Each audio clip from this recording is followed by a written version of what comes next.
Okay, everyone, let me start the lecture. It's our second meeting of the course Indonesian Values and Ideology. Today, this time, we're going to talk about some kind of introduction about Indonesia in terms of its geography location and its ethnic group, people, and how we look out as a nation. So I put the title here in the presentation, Indonesia as a nation, with a question mark. It means we have to be a bit careful or be in your mind that we're talking about the Indonesia as a nation is pretty new. It's less than or just about 100 years, or starting thinking as a nation 100 years ago. And before that, we may say there is no Indonesia. It's not connected at all. Okay, let's start with the map as usual. This is a map of Indonesia. You see there is a archipelago. The archipelago means a lot of islands. The big one, of course, is Kalimantan, Sumatra, Java, Sulawesi, and part of the Papua. And this map is a very old map. It's called Irian Jaya. And originally its name is Papua, but during the new order, starting in 60 something, 65, 66, or in 70s, the Suharto regime, the new order call it Irian Jaya. It's try to make it more Indonesian rather than, they try to cut off from the colonial past, that they call it as Papua. And look again, here is East Timor. East Timor is before was part of Indonesia and now becoming Timor-Leste. The old map is East Timor. It's part of Indonesia. So if you're asking what's mean part of Indonesia, yes, it's Timor-Leste. Name is the the last provincial region that's becoming part of Indonesia in 1973, when that the Suharto army, the Indonesian army, annexed it. So attack, conquer, and then control the region, the East Timor, and make it as part of Indonesia. Yes, then it becoming independent in 1999 after the Reformasi. I will talk about later if you have questions about that. But let's again about map. Can you imagine?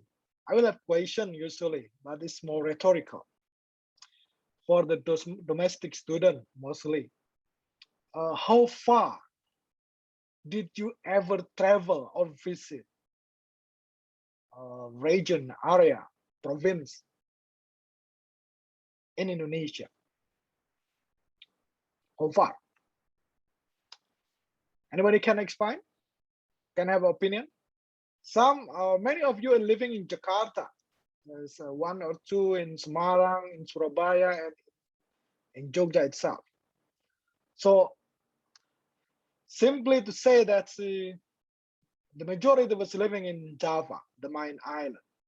So then the question is, so far in your life, I believe that you're about in the beginning of 20 or just in the late 19 or 18. So for your whole life in Indonesia, how far did you ever travel in the region? Okay, any of you can tell us your experience so far? Julfika, can you explain to me? I think the farthest place in Indonesia that I have been visited is Derawan Island in Kalimantan. Oh yeah, that's okay. Because how about Sumatra? No, I haven't been in Sumatra. I hope so, but still have no chance to go to Sumatra. Oh yeah, Nih, you have a question? You want to raise your hand or something like that? Yes, sir. So I also traveled to Indonesia. So oh yeah, it's I good. saw pretty much everything between Jogja and Lombok. So far, and actually I planned a surf trip to Aceh. Oh yeah, Aceh. Indonesia. Yeah, like on the very, very top of Indonesia. Okay, There's a yeah, very, it's the very western region. Yeah. Exactly. Okay. Any other of you? Then maybe Rafter. Any region, province, or Yeah, sir. I think I only visit like around the Java, and I ever once went to Sumatra in which part of Sumatra? West Sumatra, Padang. West Sumatra, Padang. Okay. Okay. Any of you visit Papua? It's a very rich island. Not yet. Indonesia was like that. Any of you? No? How about Sulawesi? No too? Maluku? Okay, then for me, my whole life, I'm 40 something now.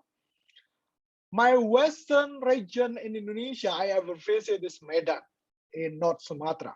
I never visit Aceh. Yes, if Nick, you're going to visit Aceh, it was good, a good experience if you visit there. For the eastern part, I visit Southeast Sulawesi, Kendari, which is now there is a lot of nickel industry built up by the Chinese company there in Mawali. But this 20 years ago I visited that. And in Nusa Tenggara, I visited Sumbawa a couple of years ago, just before the COVID. Kalimantan, I've been lucky. 20 years ago, I visited the northern parts of Kalimantan or Borneo in Tarakan in North Kalimantan. It's quite close to the Philippines and to Tawau in Malaysia. And a bit more lucky when I visit Tarakan, which is 20 years ago. That is when the flight was still quite rare. My trip was by ship. So imagine, I traveled to northern part of Kalimantan by ship, and it takes from Surabaya 3 days from the outbound trip, and then another 3 days to get home. So it's mean a week, literally a week, full a week, or 6 days. I'm on the sea. So what I want to say here is that this Indonesia is geographically is very, very big. It's a huge country, which is very big too. I think for our experience in our life, it's quite rare for us to visit of each region. And if you visit each region, you might sense some kind of a alienation. You feel differences in languages, food, and everything else. That's one when we're thinking about Indonesia in the beginning. It's a very huge country and huge. I mean that it means everything, a lot of differences and a lot of things that you have to think about. And for you again, and for us, I mean that's for us here is to look again about the location. Look, compared to the other region, even Indonesia is bigger with the Western Europe combined. England, including Spain or Portugal, or even Netherlands, Germany, and everything was just small compared to Indonesia. Look again in the map. It's located in the middle of the equator line, so it means it's tropical. It's always hot, humid, with temperature is 24, 20, 30 something. Yes, this day is getting up and up, maybe about 35, 36, 39 maybe. And it's only have a 2 seasons. We start usually soon, we're going to enter the rainy season, which is almost every day we rain, particularly in Java, in the southern part of the country. But if you look in Kalimantan, for example, when it's very close to the equator, the rainy season and dry season is not quite different. It's just they have a suddenly it's a downpour, heavy rain, and it just stopped. It's my experience in Kalimantan was always like that. Or in Sulawesi and other. So look again. So it's how big this compared to other country in the world. Compare for India, for example. Yes, Australia is big, but Australia is just people living just on the coastal line. So in the middle of Australia was a desert, and then there's a few people there. Compare again with Malaysia. Malaysia is quite small. I mean, Singapore was just a dot compared to the whole region of Indonesia. And over here, when we're thinking about Indonesia, then we need not to stop. We have to expand by thinking other countries in neighbors countries surrounding the region. We're thinking about Southeast Asia, but Malaysia, I believe many of you will visit Kuala Lumpur or even Singapore, which is quite close. I still remember just before the pandemic, I brought my family to Singapore. My wife asking, why we have to go to Singapore? Yeah, it's better to go to Singapore for kids. My kid at the time is still 3 years old. So it's mean Singapore is more safe, clean, and everything else will be available. Rather than I visit Aceh, for example, with kids, it will be a bit difficult. But look again. Here, Timor-Leste and Australia, Papua New Guinea, Bangkok, Thailand, Cambodia, Philippines, it's very close. What they're going to say here is that this region, Southeast Asia, is the majority, the big one is Indonesia. And when we're talking Southeast Asia, we have to talk about Indonesia. So it's mean it's a potential. If you are a businessman, is thinking about is a market. That's why Sophie or Grab very, very concerned with the market to expand its market in Indonesia, while it's originally headquartered in Singapore, for example, because it's a huge thing. When we combine the number of population in Southeast Asia, half of them will be Indonesian. So it's mean sometimes we're talking about the level of poverty in Indonesia the number was huge. Yes, because the population of the country was the largest one. Up to today, population is about 260 million people. Like look for Singapore, it's only about 7 to 10 million, I think. Malaysia is maybe 40 or 50. Thailand was 70, if I'm not wrong. Or Vietnam is 70 or 80. Philippines is a bit up, 90. Australia, do you know how many population in Australia? Any of you? It's a big continent. 20 million. Australian people, combine all of them, with all the cities, Sydney, Melbourne, Canberra, Perth, Adelaide, and Darwin, there's only 20 million people. So it means it's just small compared to Indonesia. So that's why the government sometimes is more rhetorical and apologetic that when it's talking about the vaccination rate, that's Indonesia is still low. Yes, we have 250 million people. Singapore just finished just about the days, but in Indonesia it's take a month or maybe years. And then when we consider again that the country was an island, that archipelago, it's more difficult with infrastructure, with the logistical and the shipping of all the stuff around the country. And again, my former question is about what do you think? Did you ever travel in East region to know, to much more understanding about the diversities, the difference, the people, and the economic system, and everything else about the country? Okay. And it's also part of the Pacific. Look, we have actually, if you are concerned with the maritime industry, Indonesia is its location quite close to the Pacific, have a lot of benefit in terms of the fishing industry and mostly unexplored so far. And we're also close to India.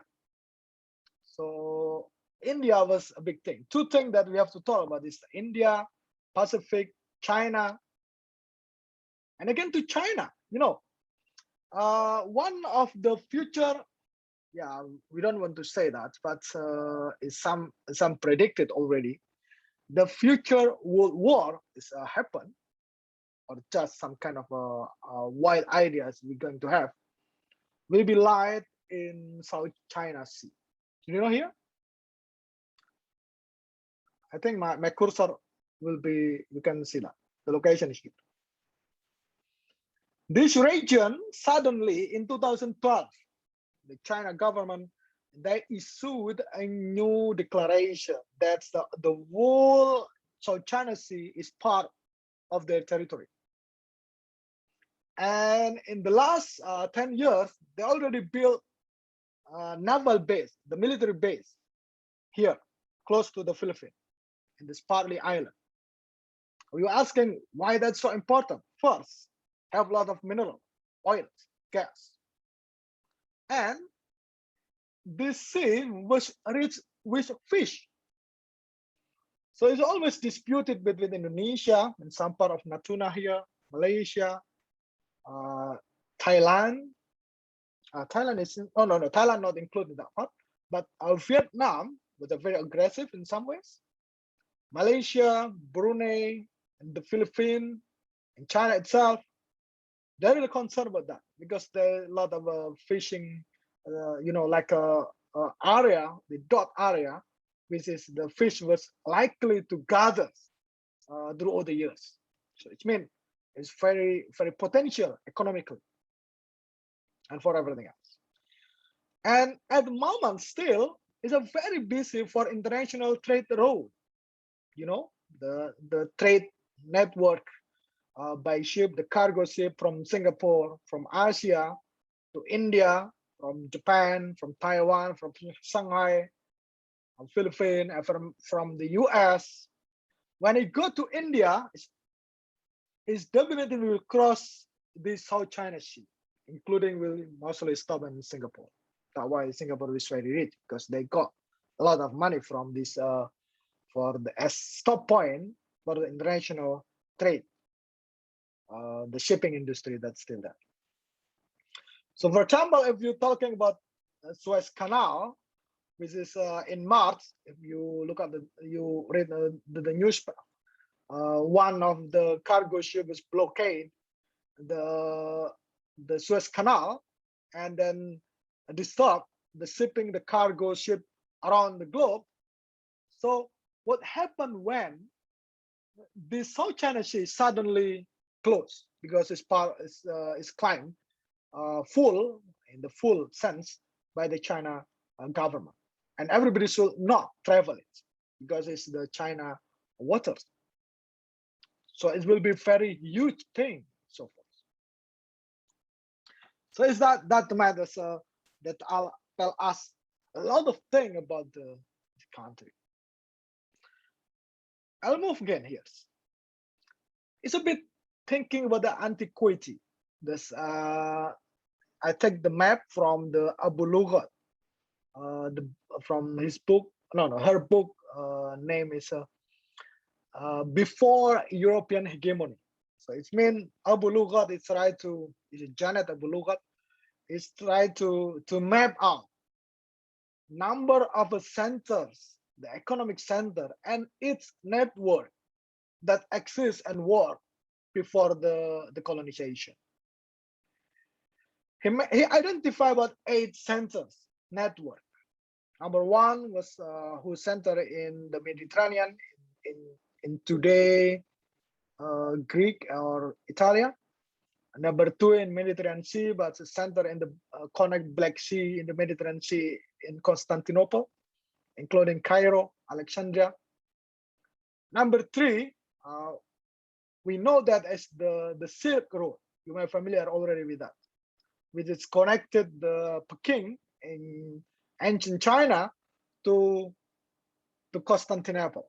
So it's like today will be travel across Russia, Kazakhstan, maybe part of Afghanistan, Tajikistan, and others country in the region. Number 4 was in the Gulf. So Baghdad, Basra, Bandar Abbas today, or Dubai, and Abu Dhabi was part of that. Number 5 in the Red Sea and linked with the eastern part of the Africa. Number 6 in the western part of India, the Arabian Sea. It's connected to Calicut with Aden today and other region, that part. But we look more carefully in the number 7 and number 8. This number 7 was the eastern part of India in Bay of Bengal, which then it should be understood as the existed and the ancient international trade network centers that already work, connected India and Southeast Asia. But they have not stopped.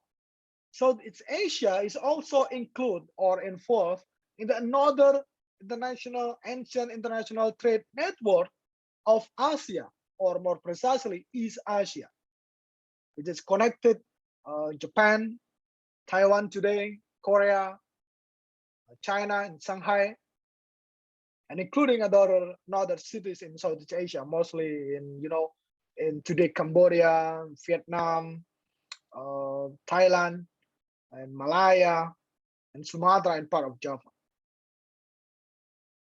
So what's important in this topic? So from the antiquity, Southeast Asia is already connected. It already exists. It's not a vacuum region. It means there's a population there. There is a civilization that exists since the antiquity, which is the meeting, the location, the civilization, and people there was involved in the international trade network, not only one, but two. One to the west part of the region, to India, and another to the north and east to East Asian cities in the ancient time.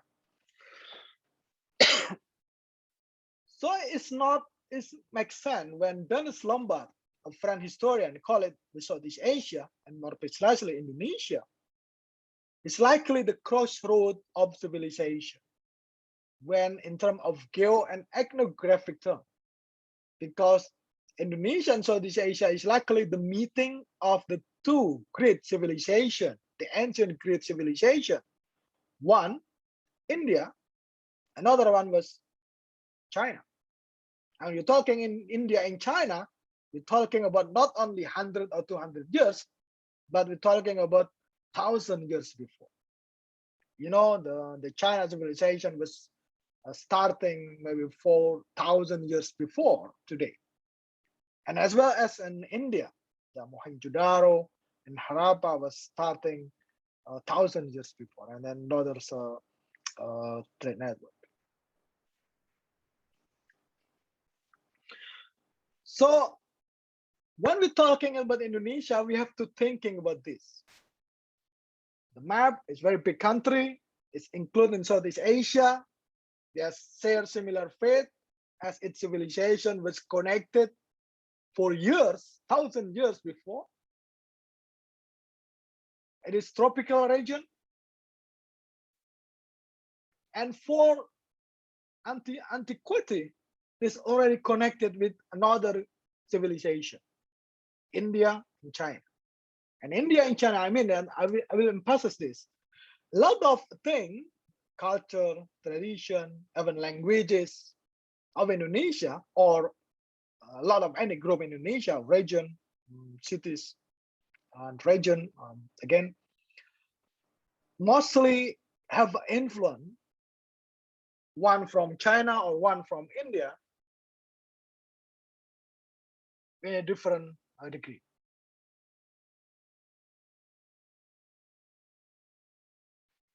And let's move to the more geographical. You know, Southeast Asia and Indonesia more precisely here is the meeting point also of the two self, the two continents meet in this country. One is linked to the Sunda self, the Asia continent, then another one to the Australia and Pacific. So we are living in the very, very, you know, it's like a blessing or just a curse, but it's very, very thin in terms of the geography. So what's mean in terms of biodiversity, habitats, animal, flora, fauna, it will be two things. One is linked with Asia, another one is linked with Australia and the Pacific. But then it's vulnerable for earthquake, you know, because we are meeting of two continents. So the shelf, there is two shelf that for every time to time, from minute to minute, days to days, will be moved together. Now, why we are living in the very, very dangerous location for earthquake, because the earth shelf of Asia, the Asia continent, and Australia must meet in this region.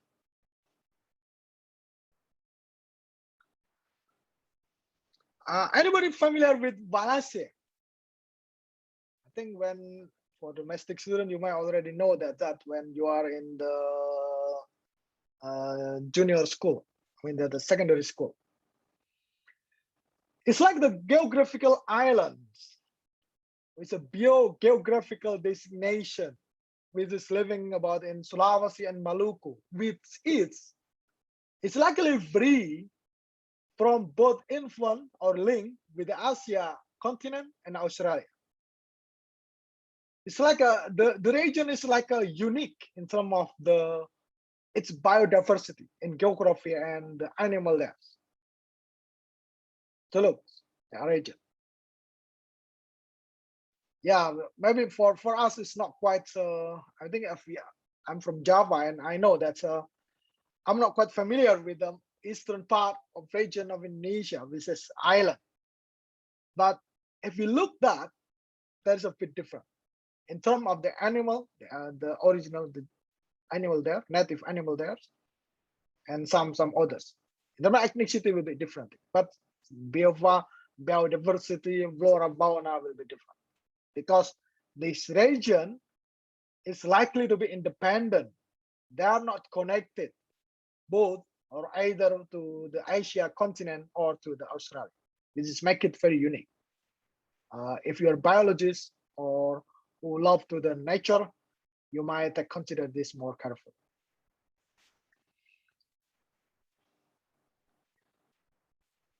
Because we're living in the meeting point between the two great earth shelves, the Asia continent, the Sahul continent, the Sunda continent, and the Australia or Sahul continent. We are living, or Indonesia lies in the chain of volcano that's make up, we call it the ring of fires. It's like a ring of a volcano. That's a link bit from the Pacific that is mostly surrounding the Pacific. From here in New Zealand, and then goes through Papua New Guinea, and including Southeast Asia, Indonesia in general, then to Japan, then go down to this eastern or western part of the America, Canada, and go down to the Latin America in Chile. So all of the region there's a chain of the volcano, which call it the Pacific Rim of Fire, or Rim of Fire, or Griddle of Fire. With this, it's mean it will be, yes, it will be good for, I mean, that's when you have a volcano, the soil mostly fertile because we have got the benefit from that. But then it will be vulnerable for earthquake and eruption. And that happened, I don't know if you familiar with this number of volcano in Indonesia. Look, we have lots. Any of you have a hobby to climb the mountain or the volcano? Any of you? Yeah, it's a quite not ordinary thing, yes. But if you visit Indonesia and you like to climb the volcano, that's a good place to do. But of course, be careful, and you have to be very, very prepared to do that. When I was young, yes, 1 or 2 or 3, I also climbed the volcano. My last one was in Lawu. It's quite close to Solo. It's about 3,000 meter above the sea level, so quite high. Close to even Yogyakarta or the Gadjah Mada campus was very close to volcano, very active volcano, Merapi. It's only 20 kilometers far. And this day, Merapi is very active. And a week ago, it's just a small eruption there. And then in the night, you can see the lava go down from the top of the mountain. 2 days. I mean that recently, if you very like it. And still, one of the very active one, and one that's many the climber was love to climb Merapi. But look, the number of volcanoes is from Aceh, Sumatra, Java, even Bali, Nusa Tenggara, Sulawesi, and Maluku. They have a lot. The only island or the only region free or not have a volcano is Kalimantan. That's why the current government have a plan, or just they already decide to move the capital from Jakarta to Penajam, to Pasar in East Kalimantan, because mostly Kalimantan will be more safe in terms of geographically from the earthquake compared to Jakarta. Java, Sumatra is very, very vulnerable. That's you have to be careful with that and bear in your mind that is not a good thing. And remember in 2004, the Aceh big earthquake, very big one, 100 total in Indonesia, about 100,000 people dead. And around the Indian Ocean, I mean, there is 200,000 people total. It's called the Boxing Day tsunami. It's happened in 26th of December, just after the Christmas. And it's very, very massive. The tsunami was hit Meulaboh and Banda Aceh, in Aceh, very badly, including to Phuket in Thailand and other part in Sri Lanka, in India, up to the Maldives. I still remember the one of famous Chinese actors, Jet Li. If you like to watch the martial art movie, was one of the affected by the tsunami when he have a holiday in Maldives, and suddenly all the place he stay was hit by the tsunami. Yes, it's quite far from the epicenter, so yes, it's still very devastated, to be honest. Actually, Yogyakarta too hit by tsunami in 2006, quite badly. I was lucky. I was in Jakarta at the time, at the day the tsunami hit. In the morning, my brother sent me text. Everybody okay here? Don't worry. And I don't understand what's meaning. And then I watched the news that is the city, the region was hit by a very, very bad earthquake. About 3,000 people dead because of that. And still, the dark days are in the Yogyakarta history so far. So let's move to the more ethnographic, rather than more geographical.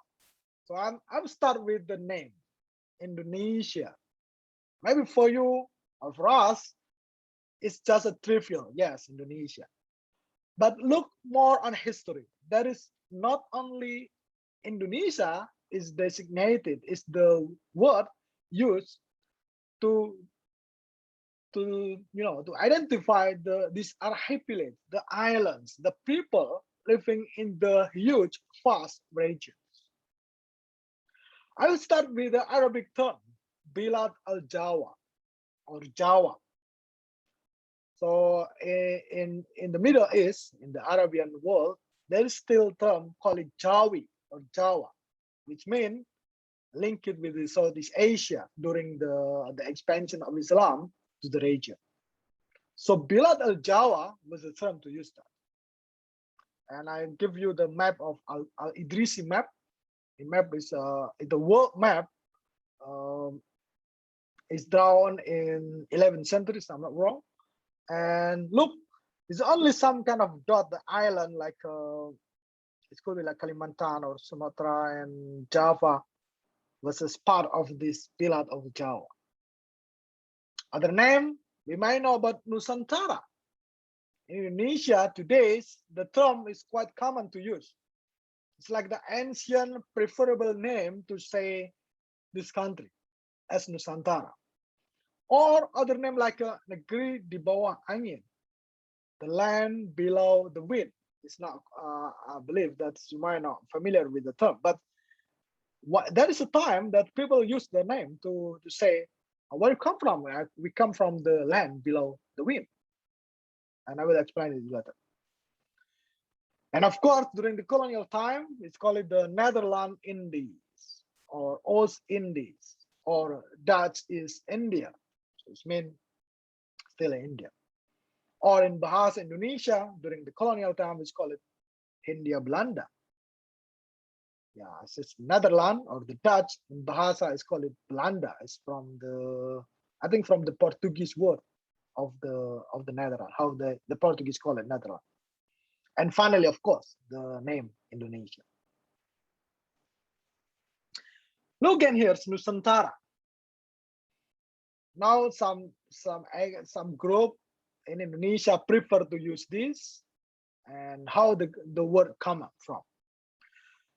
The term Nusantara is coming from the Sanskrit influence word that is quite strong influence in Indonesia in the ancient time of Indonesia. It started to get used during the Majapahit Empire, about 12th or 13th centuries. It's mean Nusa is mean the island, and Antara is between. So it's the word is trying to explain that then it is the main island, Java in East Java, where the Majapahit are located, and another island in the archipelago that is already becoming part of the country, of the empire. So Nusantara, it's mean the whole region of the archipelage that's already under the influence of the Majapahit Empire. Are you asking, is a Majapahit is very big? Yes, at the time it was very big one. Mostly they control the East Java, Central and East Java. But then it's a maritime, they have a very strong, the maritime, armada, and also the trade network in Southeast Asia. And they mostly send the army and some influence to other regions in Sulawesi and Kalimantan and even in Sumatra, and including the Malay Peninsula or Malaysia today. So it's the Majapahit. So Nusantara, its main at the time during the Majapahit Empire is all the whole region consisted. One is the center of the empire in East Java, and another region in the archipelago that already under the control, the influence of the empire, so forth. The term in today Indonesia is mostly used or preferably used to because it's kind of the early days, the idea of the unity of the archipelago under the one political unit, the national identity of Indonesia today. So they say that, yes, usually to use it to contradict the fact that the Indonesia was created during the colonial time, that the idea of the nation of this archipelage was already started, not during the colonial time per se, but a century before, during the Majapahit Empire, when the term Nusantara is already emerged. So the sense, the awareness, the consciousness of people living in the region that they have connected, share some values, ethnicity in some languages and faiths was already set up since the antiquity in the 12th or 14th centuries, just before the colonial time, of course. And the most important is, of course, the colonization by the Dutch. Netherlands Indies, or in English was the Dutch East Indies, the Dutch colony of today Indonesia.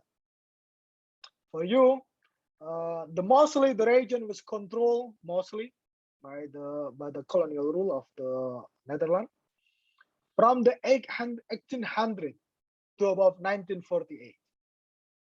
Before then, intervened by the British and French and Japanese occupation, with the capital in Batavia, or today Jakarta. The unity, the consolidation of the whole region under the colonization is believed when the idea of Indonesia as a nation starting to emerge. So before that, people living in different region, different province, or different kingdom independently.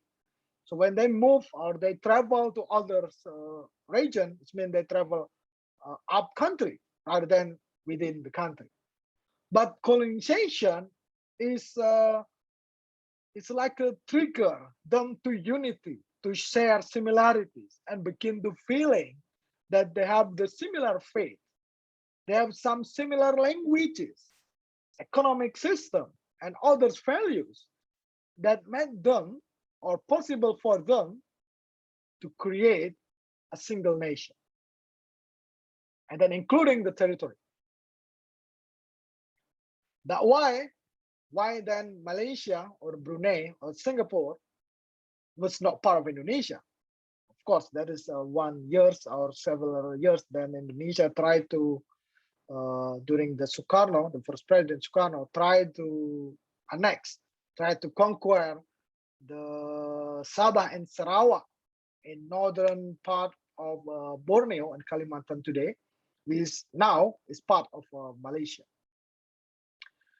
Malaysia, Singapore, Brunei, or southern part of Thailand and Patani, or in southern part of Philippines, Mindanao, mostly they share some similarities with Indonesian people in terms of the languages, ethnicities or race, and some other things, more cultural.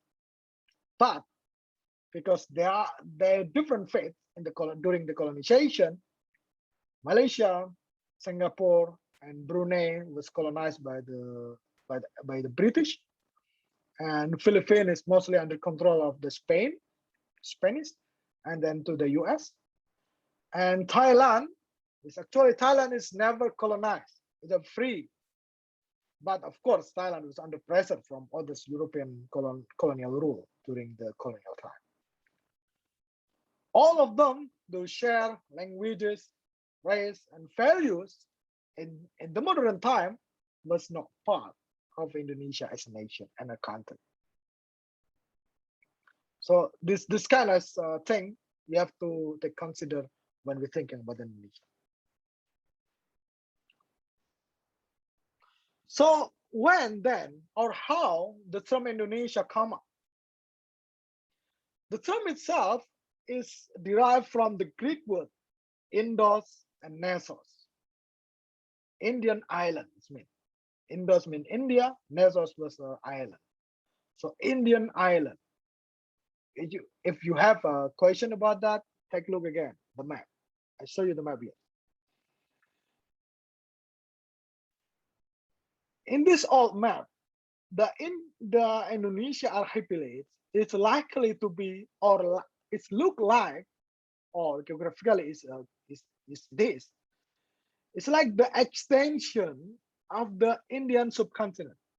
You know, there is the island called the Andaman Islands in the northern part after the Aceh in the Indian Ocean.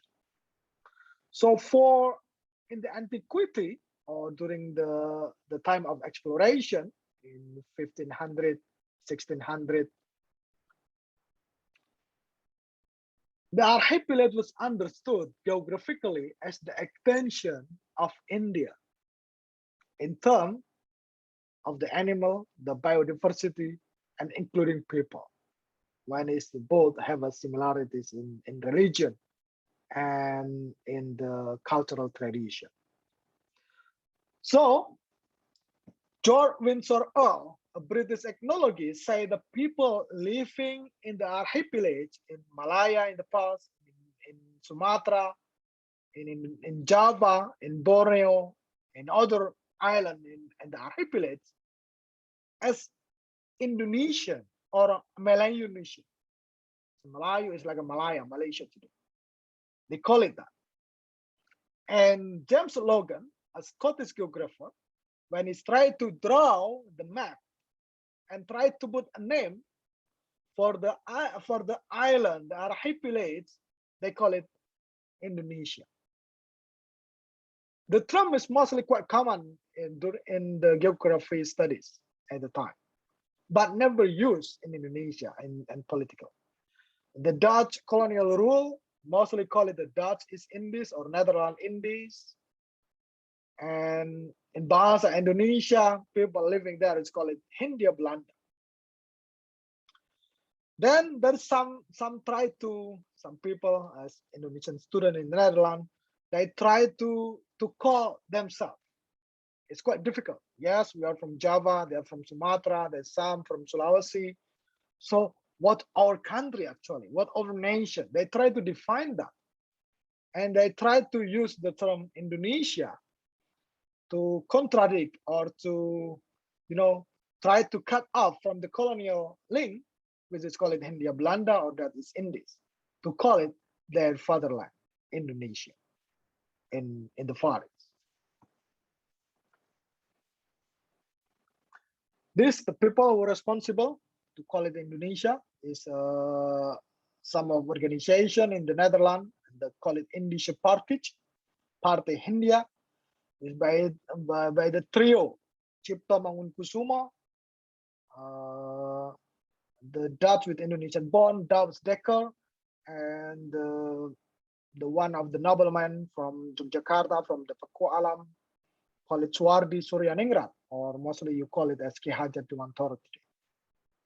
They're promoting the idea of Indonesia people and Indonesian nationalism, try to detach, to cut off from the Dutch colonial influence, subjugation of the Netherlands Indies or Hindia Belanda. So what's mean here? From the beginning, when Indonesia will start to be defined as a nation, as a country, then later on, when they got independent, but as nation first, is created during the colonial time, which means it's not linked with it's not linked only to one or two ethnic group. It's linked with all people with a different ethnicity, different race, different languages, living in the Hindia Belanda, in Netherlands Indies, starting in the beginning of 20th century. So this call it the post-colonial nation. That's the idea of Indonesia as a nation is was created by the colonization, or more precise, Dutch colonization. And just start to set up in the early years of the 20th century.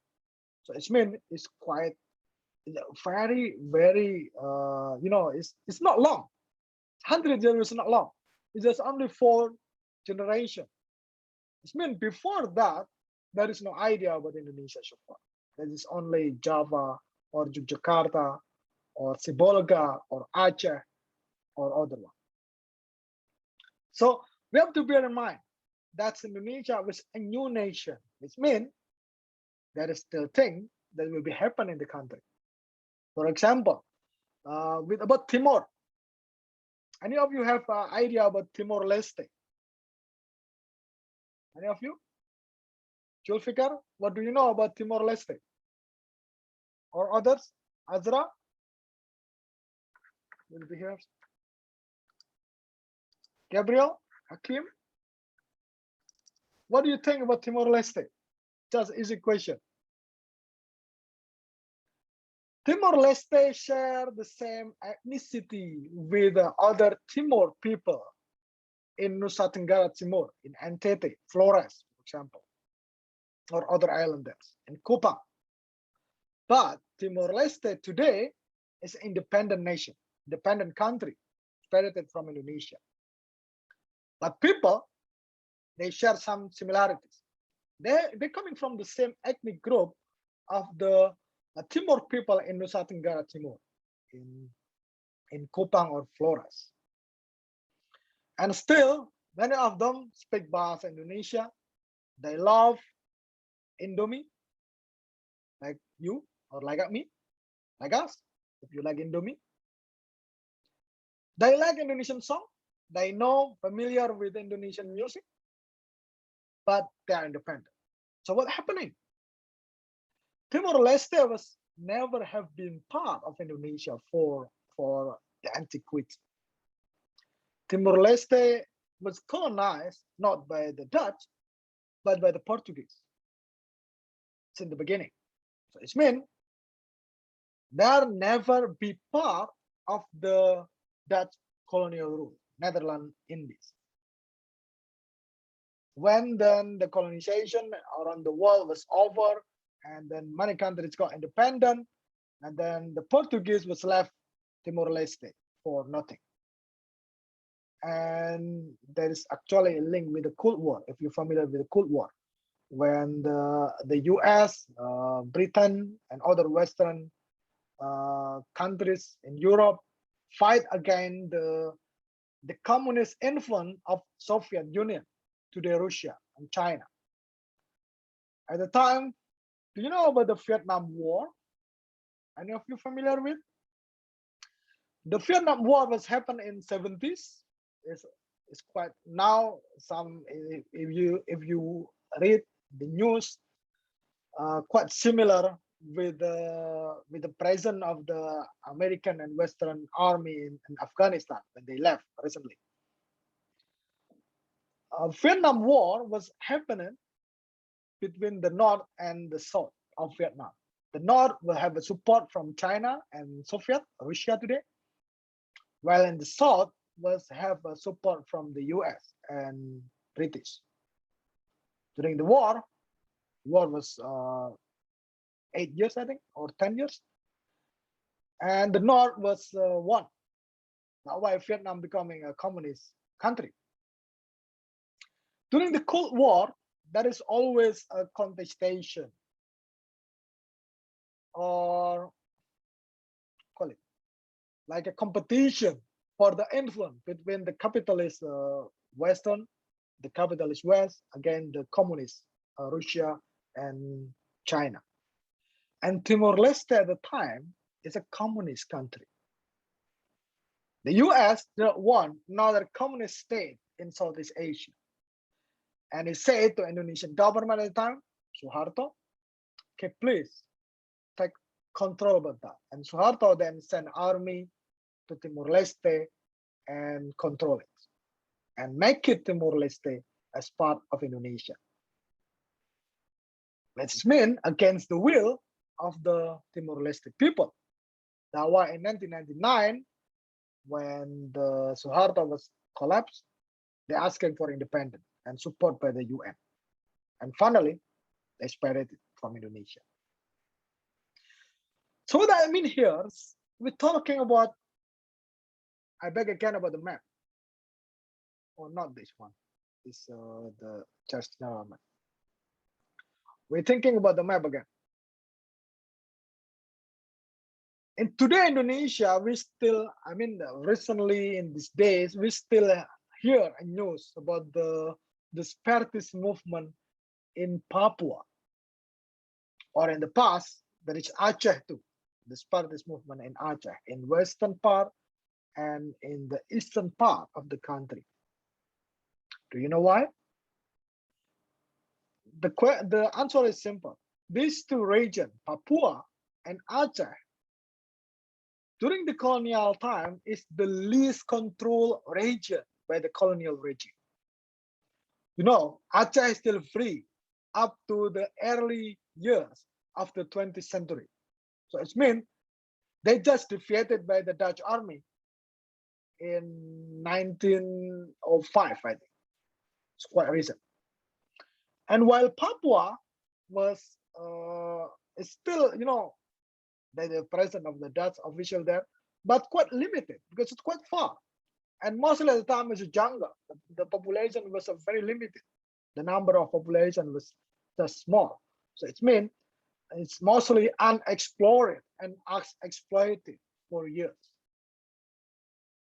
While actually Papua is becoming part of Indonesia, and it just happened in 1962 or 65. So before that, it's never part of Indonesia. So the idea of those two people in Aceh and Papua is quite different when we're thinking about Indonesia or becoming part of Indonesia as a nation, because the different historical process involved them and involved in the creation of Indonesia as a nation. Okay. I'm sorry, I will move again. So it's just the last part of this lectures. So it just, you know, some definition, some description about the country, the nation. The archipelago country, it is 17,000 plus islands. There is 300 more ethnic group. Yes, 40% of them is Japanese, 15% is Sundanese and others. The country majority is Muslim with 87%, but 10% of them is Christian and Catholic, and almost 2% was Hindus, some Buddhist and Confucianism follower. Then others, indigenous spiritual group like a Subud and other indigenous religion exist. These pro-colonial roots, mostly they have a very strong Hindu, Buddhist, and Islamic kingdom. We're going to talk about that in the next meeting. And in the past, it's mostly colonized by the Dutch, but there is 1-2 years the existence of the British Army or French Army, and a couple of years under the Japanese occupation during the World War II. And just got independent in 1945. And this month, in August, the country is just celebrated in 76 independent. So it's 76 years since independence. It's not that long. I mean, compared, for example, the US was already got independent for 200 years ago. And here's a brief time of life. You know, that what happened when we have to take, when we're going to understand, to learn about Indonesia, there is some timeline we have to be familiar with. For example, here I start with, call it the revolutionary period. Start in 1945 to 60s. Oh, sorry, it's to 50s. The birth of Republic, overshadowed by the Dutch military intervention, and then some regional rivalries, military insurgencies, including the rebellious group of the Islamic State. So while in the last 10 years we already like haunted, the people in the globe was haunted by the violence shown by the Islamic State in Iraq and Syria, the ISIS, and now with the Taliban. In the past, we already have another Islamic State, Indonesia Islamic State. They tried to fight against the creation of Indonesia as a republic. There is time, the first president Sukarno is tried to make it, call it guided democracy, call it all order, try to unite the nation with all differences under the three banners, the nationalism, secular nationalists, religious group, and the communists. Yes, if you're asking, is there communism in Indonesia? Yes, in the past, it's very quite influential. Then for about 32 years, the country was under the Suharto authoritarian rule, call it Orde Baru or New Orders. Is a centralist government. Yes, it's promoting modernization and industrialization and economic development, but that's undermined the democracy and a lot of dictatorship practice in the time.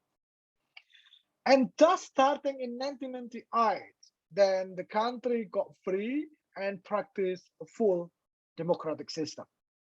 So far, we have already 5 free elections in 1999, 2004, 2009, 2014, and the last one in 2019. But the last time we have election, we got a problem.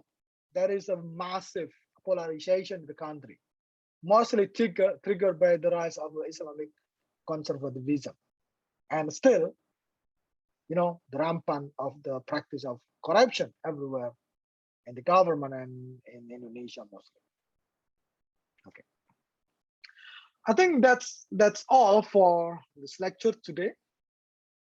I will stop the record, and if you have a question, please. I'm sorry.